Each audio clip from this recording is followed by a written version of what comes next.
ಮತ್ತೆ ನಡೆಯುವಂತಹ ಒಂದು ದೊಡ್ಡ ಹೋರಾಟ ನೇತೃತ್ವದಲ್ಲಿ ಮತ್ತೆ ನಾವು ಗ್ಯಾರಂಟಿಗಳ ಮುಖಾಂತರ ನಿಮ್ಮ ಹತ್ರ ಬಂದಿದ್ದೀವಿ. ಕಾಂಗ್ರೆಸ್ ಪಕ್ಷ ನುಡಿದಂತೆ ನಡೆಯುತ್ತೆ ಅಂತ ಹೇಳಿ ಸನ್ಮಾನ ಸಿದ್ದರಾಮಯ್ಯನವರು, ಡಿ.ಕೆ. ಶಿವಕುಮಾರ್ ಅವರು ಇವಾಗಲೇ ತೋರಿಸಿಕೊಟ್ಟಿದ್ದಾರೆ. ಈ ಗ್ಯಾರಂಟಿಗಳು ಈಗ ಕಾಂಗ್ರೆಸ್ ಪಕ್ಷ ಮುಂಬರುವ ಚುನಾವಣೆಯಲ್ಲಿ ಗೆದ್ದು ಕೇಂದ್ರದಲ್ಲಿ ಅಧಿಕಾರ ಅಂತ ಹೇಳಿದ್ರೆ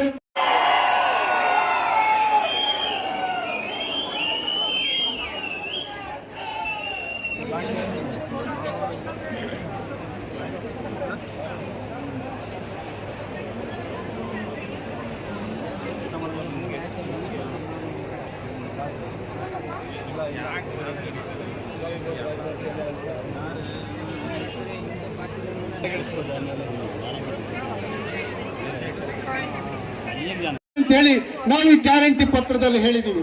ನಾವು ಈ ರೀತಿಯ ಕಾರ್ಯಕ್ರಮಗಳನ್ನು ಹೇಳಿದ್ರೆ ನೀವು ಕಳೆದ 10 ವರ್ಷಗಳಲ್ಲಿ 16 ಲಕ್ಷ ಕೋಟಿ ಸಾಲವನ್ನ ಕೆಲವು ಕೈಗಾರಿಕಾ ಉದ್ಯಮಿಗಳನ್ನ ಮನ್ನಾ ಮಾಡಿದಿರ ಅಂತ ಹೇಳಿ ನೀವು ಬಿಜೆಪಿಯವರಿಗೆ ಈ ಸಂದರ್ಭದಲ್ಲಿ ಕೇಳಬೇಕಾಗುತ್ತೆ. ಮತ್ತೆ ಏನು ಅಧಿಕಾರಕ್ಕೆ 1 ಲಕ್ಷ ರೂಪಾಯಿ ಇವತ್ತು ನಾವು ಅವರ ತರಬೇತಿಗೋಸ್ಕರ ಅವ್ರಿಗೆ ಆದಾಯಕ್ಕೋಸ್ಕರ ನಾವು ಬಹುಶಃ ಕಳೆದ ವಿಧಾನಸಭೆ ಚುನಾವಣೆಯಲ್ಲಿ ನಾನು ಪಕ್ಷೇತರ ಅಭ್ಯರ್ಥಿಯಾಗಿ ನಿಂತಿರೋದು ತಮಗೆಲ್ಲ ಗೊತ್ತಿದೆ. ಆದರೆ ಆ ದಿನ ನಾನು ಸಿದ್ದರಾಮಯ್ಯ ಸಾಹೇಬ್ರನ್ನ ಒಂದು ಮಾತು ಕೇಳಿದ್ರೆ ಒಳ್ಳೆಯದಾಗ್ತಿತ್ತು ಅಂತ ನಾನಾದರೂ ಭಾವಿಸಿದ್ದೀನಿ. ಅವತ್ತಿನ ಒಂದು ದುಡುಕಿನ ನಿರ್ಧಾರ ಪಕ್ಷೇತರ ಅಭ್ಯರ್ಥಿಯಾಗಿ ನಿಲ್ಲಂತ ಸಂದರ್ಭ ಬಂತು. ಮತ್ತೆ ನಾನು ಅವರನ್ನ ಸಾರಿ ಕೇಳಿ ಮತ್ತೆ ಕಾಂಗ್ರೆಸ್ ಪಾರ್ಟಿಗೆ ನಾನು ಸೇರಿರೋದು ತಮಗೆಲ್ಲ ಗೊತ್ತಿದೆ. ಈ ಬಾರಿ MP ಅಭ್ಯರ್ಥಿ ಬಹಳ ಸಜ್ಜನಿಕ ರಾಜಕಾರಣಿ, ಹಾಗೆ ಹೇಳಲ್ಲ. ಸೊ ಹಾಗಾಗಿ ಸಿದ್ದರಾಮಯ್ಯ ಸಾಹೇಬರು ಬಹಳಷ್ಟು ಜನಪರ ಕಾರ್ಯಕ್ರಮಗಳನ್ನ ಈ ರಾಜ್ಯಕ್ಕೆ ಕೊಡ್ತಾ ಇದ್ದಾರೆ. ಹಾಗೂ ಶ್ರೀನಿವಾಸಣ್ಣನವರು ತಾಲೂಕಿನಲ್ಲಿ ಬಹಳಷ್ಟು ಅಭಿವೃದ್ಧಿ ಕೆಲಸವನ್ನು ಮಾಡ್ತಾ ಇದ್ದಾರೆ. ಅವರಿಗೆಲ್ಲ ಕೈ ಜೋಡಿಸೋ ಕಾರಣಕ್ಕೆ ಮತ್ತೆ ನಾನು ಕಾಂಗ್ರೆಸ್ ಪಾರ್ಟಿ ಸೇರ್ಕೊಂಡು ನಿಮ್ಮ ಜೊತೆಯಲ್ಲಿ ಕೆಲಸ ಮಾಡ್ತಾ ಇದ್ದೀನಿ. ಹಾಗಾಗಿ ಕಾಂಗ್ರೆಸ್ ಪಾರ್ಟಿ ಅಭ್ಯರ್ಥಿಗಳಿಗೆ ನಾವು ಈ ಬಾರಿ ಗೆಲ್ಲಿಸೋಣ ಅಂತ ಹೇಳ್ತಾ 2 ಮಾತುಗಳನ್ನು ಮುಗಿಸ್ತೀನಿ. ನಮಸ್ಕಾರ.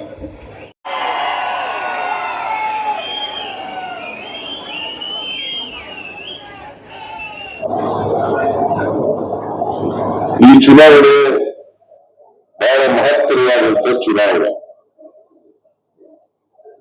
ಯಾಕಂತಂದ್ರೆ ಮುಂದಿನ 5 ವರ್ಷದವರೆಗೆ ಯಾವ ಪಕ್ಷ ಅಧಿಕಾರದಲ್ಲಿದ್ದರೆ ಈ ದೇಶದ ಭವಿಷ್ಯವನ್ನು ನಿರ್ಮಾಣ ಮಾಡಲಿಕ್ಕೆ ಸಾಧ್ಯ ಆಗ್ತದೆ. ಸಮಾಜದಲ್ಲಿರ್ತಕ್ಕಂಥ ಬಡವರು, ಅಲ್ಪಸಂಖ್ಯಾತರು ಅವರೆಲ್ಲರೂ ಕೂಡ ಮುಖ್ಯವಾಹಿನಿಗೆ ಬರಬೇಕು. ಮುಖ್ಯವಾಹಿನಿಗೆ ಬಂದಾಗ ಮಾತ್ರ ಸಮಾಜವನ್ನು ನಿರ್ಮಾಣ ಮಾಡಲಿಕ್ಕೆ ಸಾಧ್ಯ ಆಗ್ತದೆ. ಇದನ್ನ ನಮ್ಮ ಸಂವಿಧಾನದಲ್ಲಿ ಬಹಳ ಸ್ಪಷ್ಟವಾಗಿ ನಾವು ನಮೂದು ಮಾಡಿಕೊಂಡಿದ್ದೀವಿ. ಬಾಬಾ ಸಾಹೇಬ್ ಅಂಬೇಡ್ಕರ್ ಅವರು ಈ ದೇಶಕ್ಕೆ ಉತ್ತಮವಾದಂತಹ ಬಜೆಟ್ ಅನ್ನ ಕಾನ್ಸ್ಟಿಟ್ಯೂಷನ್ ಅನ್ನೆಲ್ಲ ಕೊಟ್ಟಿದ್ದಾರೆ. ಅವರು 1979 ನವೆಂಬರ್ 25ನೇ ತಾರೀಕು ಕಾನ್ಸ್ಟಿಟ್ಯೂಂಟ್ ಅಸೆಂಬ್ಲಿನಲ್ಲಿ ಒಂದು ಭಾಷಣ ಮಾಡಿದ್ದಾರೆ. ಅವರು ಆ ಸಂದರ್ಭದಲ್ಲಿ ಏನಪ್ಪ ಅಂತಂದ್ರೆ,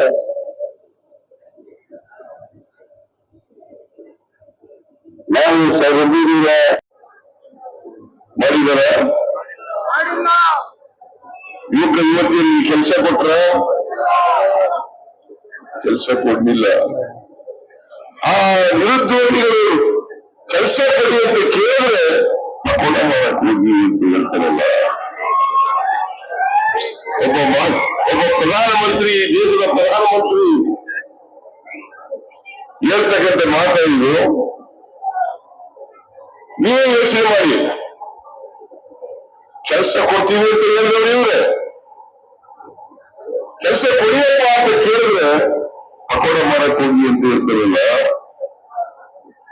ನೀವು ಆ ಕುರ್ಚಿಗೆ, ಪ್ರಧಾನಮಂತ್ರಿ ಕುರ್ಚಿಗೆ ಘನತೆ ತರ್ತಕ್ಕಂಥ ವಿಚಾರದ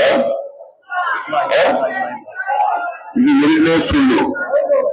ಮೂರನೇ ಸುಳ್ಳು, ರೈತರ ಆದಾಯವನ್ನೆಲ್ಲ ದುಪ್ಪಟ್ಟು ಮಾಡಿಬಿಡ್ತೀವಿ ಅಂದ್ರೆ 1 ಲಕ್ಷ ರೂಪಾಯಿ ಆದಾಯ ಬರ್ತಾ ಇದ್ರೆ 2 ಲಕ್ಷ ಮಾಡ್ತೀನಿ, ಅದು 2022 ಒಳಗಡೆ ಮಾಡ್ತೀನಿ ಅಂತ ಹೇಳಿದ್ರು.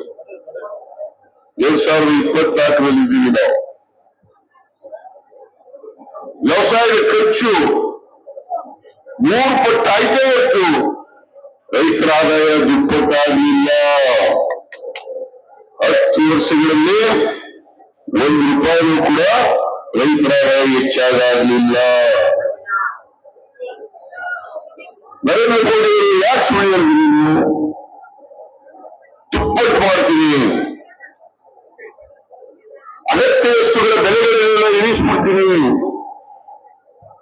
ಅಗತ್ಯ ವಸ್ತುಗಳ ಬೆಲೆಗಳನ್ನೆಲ್ಲ ಇಳಿಸ್ಬಿಡ್ತೀನಿ, ಪೆಟ್ರೋಲ್ ಬೆಲೆ ಇಳಿಸ್ತೀನಿ, ಡೀಸೆಲ್ ಬೆಲೆ ಇಳಿಸ್ತೀನಿ, ಗ್ಯಾಸ್ ಬೆಲೆ ಇಳಿಸ್ತೀನಿ, ಅಡಿಗೆ ಎಣ್ಣೆ ಬೆಲೆ ಇಳಿಸ್ತೀನಿ, ಗೊಬ್ಬರ ಬೆಲೆ ಇಳಿಸ್ತೀನಿ.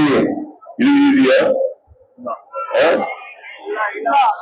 ನರೇಂದ್ರ ಮೋದಿ ಅವರು ಹೇಳಿದ್ರು ಅಚ್ಚೇ ದಿನ ಆಯೇಗ ಅಂತ ಬಂದಿದ್ದೀರಿ. ಮತ್ತೆ ವಿಕಸಿತ ಭಾರತ ಹೆಂಗ್ ಮಾಡ್ತೀರಿ ಹಾಗಾದ್ರೆ? ಕೊಟ್ಟ ಮಾತಿನಂತೆ ನಡ್ಕದೇ ಇರ್ತಕ್ಕಂಥವ್ರು ನೀವು, ಕೊಟ್ಟ ಆಶ್ವಾಸನೆಗಳನ್ನ ಈಡೇರಿಸಲಿಕ್ಕೆ ಸಾಧ್ಯ ಆಗದೇ ಇರ್ತಕ್ಕಂಥ ಭಾರತೀಯ ಜನತಾ ಪಕ್ಷ. ನಿಮಗೆ ಒಮ್ಮೆ ನೋಡ್ಬೇಕು, ಡೀಸೆಲ್ ಬೆಲೆ 1 ಲೀಟರ್ಗೆ 2014, 13, 14ರಲ್ಲಿ 47 ರೂಪಾಯಿ ಇತ್ತು. ಇವತ್ತೆಷ್ಟಿದೆ?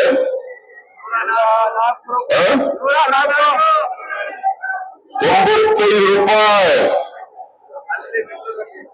ಪೆಟ್ರೋಲ್ ಬೆಲೆ 71 ರೂಪಾಯಿ ಇತ್ತು, ಇವತ್ತು 105 ರೂಪಾಯಿ. ಅದು ಗ್ಯಾಸ್ ಸಿಲಿಂಡರ್ 2014 ಬೆಲೆ 414 ರೂಪಾಯಿ, ಇವತ್ತೆಷ್ಟಿದೆ? 950 ರೂಪಾಯಿ. 1200 ಕಡಿಮೆ ಮಾಡಿದ್ರಲ್ಲ.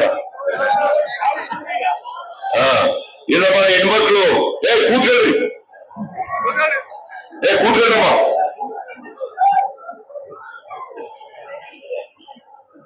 $1200 ಅಂತ ಹೇಳ್ತಾರೆ. ನಾನು ಯಾವತ್ತೂ ಕೊಂಡ್ಕೊಂಡಿಲ್ಲ. ಎಷ್ಟು ರೂಪಾಯಿ ಆಗಿದೆಯಮ್ಮ ಈಗ?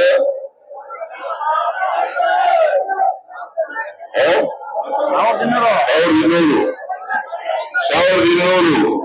414 ರೂಪಾಯಿ ಇದ್ದದ್ದು 1200 ರೂಪಾಯಿ. ಇದಕ್ಕೆ ಉತ್ತರ ಕೊಡಬೇಕಲ್ಲ. ಶ್ರೀನಿವಾಸ್ ಹೇಳಿದ್ರು ರೂಪಾಯಿ ಮೌಲ್ಯ ಹೆಚ್ಚು ಮಾಡ್ತೀನಿ, ಡಾಲರ್ಸ್ ಬೆಲೆ ಕಡಿಮೆ ಮಾಡ್ತೀನಿ ಅಂತ ಹೇಳಿದ್ರು. 2014ರಲ್ಲಿ $1 58 ರೂಪಾಯಿ ಇತ್ತು, ಇವತ್ತು 83 ರೂಪಾಯಿ. $1 ಬೆಲೆ 83 ರೂಪಾಯಿ. ಇಲ್ಲಿ ನರೇಂದ್ರ ಮೋದಿ ಅವರೇ ಯಾವುದನ್ನು ನೀವು ಮಾತನ್ನ ನಡೆಸಿದ್ದೀವಿ? ಅದಕ್ಕೋಸ್ಕರ ನಮ್ಮ ಪಕ್ಷ ಕರ್ನಾಟಕಕ್ಕೆ, ಇಡೀ ದೇಶಕ್ಕೆ ಖಾಲಿ ಚೆಂಬು ಕೊಟ್ಟಿದ್ದಾರೆ, ಖಾಲಿ ಚೆಂಬು ಕೊಟ್ಟಿದ್ದಾರೆ. ನಮ್ಮ ದೇವೇಗೌಡರು ಈಗ ಬಿಜೆಪಿ ಜೊತೆ ಸೇರ್ಕೊಂಡಿದ್ದಾರೆ. ಅವರು ಮೊನ್ನೆ ಚಿಕ್ಕಬಳ್ಳಾಪುರದಲ್ಲಿ ನಮ್ಮ ಸಭೆಯಲ್ಲಿ ಭಾಷಣ ಮಾಡ್ತೀವಿ, ನನಗೆ ಅವ್ರಿಗಿಂತ ನನಗೆ ನಾಚಿಕೆ ಆಗ್ಬಿಡ್ತು. ದೇವೇಗೌಡರು ಈ ಮಟ್ಟಕ್ಕೆ ಇರ್ಬಿಟ್ರಲ್ಲ ಅಂತ ಹೇಳಿ. ಏನ್ ಹೇಳ್ತಾರೆ ಅಂತಂದ್ರೆ, ಮನಮೋಹನ್ ಸಿಂಗ್ ಅವರು ಖಾಲಿ ಚೆಂಬು ಕೊಟ್ಟಿದ್ರು, ಈಗ ನರೇಂದ್ರ ಮೋದಿ ಅವರು ಅಕ್ಷಯ ಪಾತ್ರ ಮಾಡಿದ್ದಾರೆ. ಅಕ್ಷಯ ಪಾತ್ರೆ ಆಗಿದೆಯಾ? ವಾಲ್ಮೀಕಿ ಹೇಳಿರಲ್ಲ, ಇಂಡಿಯಾ ಇಸ್ ಶೈನಿಂಗ್. ಈಗ ಅಕ್ಷಯ ಪಾತ್ರೆ, ಏನು ಸಮಸ್ಯೆಗಳೇ ಇಲ್ಲ ದೇಶದಲ್ಲಿ ಸಮಸ್ಯೆಗಳೇ ಇಲ್ಲ. ರೈತರು ಅನೇಕ ತಿಂಗಳುಗಳಿಂದ ಅವರ ನ್ಯಾಯಯುತವಾದಂತಹ ಬೇಡಿಕೆಗಳನ್ನು ಇಟ್ಟು ಹೋರಾಟ ಮಾಡ್ತಾ ಇದ್ದಾರೆ. ನಮಗೆ ಸಾಲ ಮನ್ನಾ ಮಾಡಿ, ನಾವು ಬೆಳೆದಂತ ಬೆಳೆಗಳಿಗೆ ನ್ಯಾಯಯುತವಾದಂತ ಬೆಲೆ ಕೊಡಿ, MSP ಕಾನೂನನ್ನ ಮಾಡಿ